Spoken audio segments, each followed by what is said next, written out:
he was never going to leave me.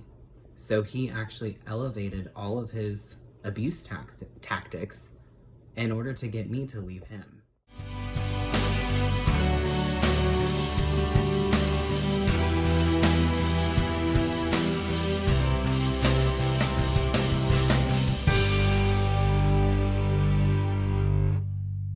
Have you ever heard of a forced discard? And did you know that this is actually a very common tactic for narcissists to continue to play the victim role? Oftentimes when we think about discard, we think that there's only really one option, which is where we got discarded by the narcissist, but that's actually not the case. So to explain this, I'm going to tell you a little bit more about my story. The timeline that I pieced together when everything started to go awry in our relationship was actually about 2 weeks after my ex said something that I think triggered a little bit of his self-sabotage tendencies that he has. He said, "I finally have everything I've ever wanted. I have the house, I have the good relationship, I'm becoming a stepdad, I have the good job, like everything is going exactly how I want it." And the earliest person that I know that he cheated on me with, to my knowledge, was 2 weeks after he said that particular statement. Everything changed. Like the last 5 months of our relationship, everything changed. He was going into work early, he was staying late, his rage episodes started getting way worse. He actually had rage episodes in front of my children, which that was very uncharacteristic for him.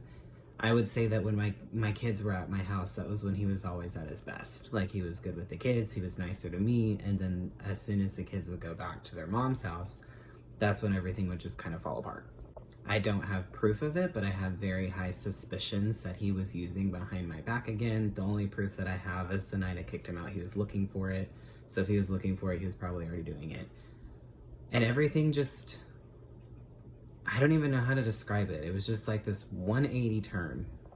And I think that he kind of triggered this self-sabotage part of himself and kind of went into this place of, well, I'm going to hurt him before he can hurt me.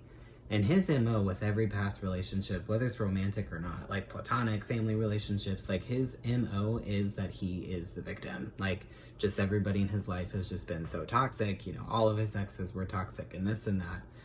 And I think in order for him to stay in this victim role, he was never going to leave me. So he actually elevated all of his abuse tactics in order to get me to leave him.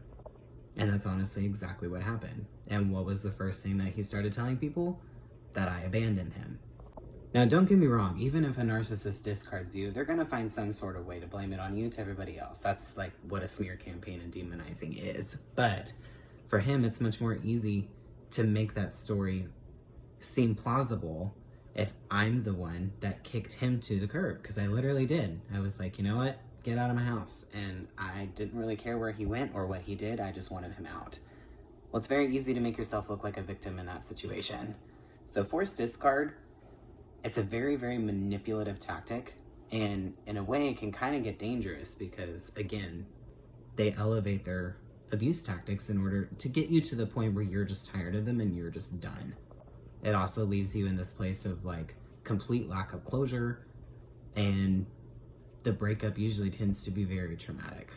So if you were put in this position where you left your narcissist and of course they spun it against you, I just want you to understand that you don't have anything to feel guilty about, because if anything, it was masterfully planned that way, but you also did whatever you needed to do to protect yourself, and there's nothing to feel bad about, and you didn't abandon them. You just chose you.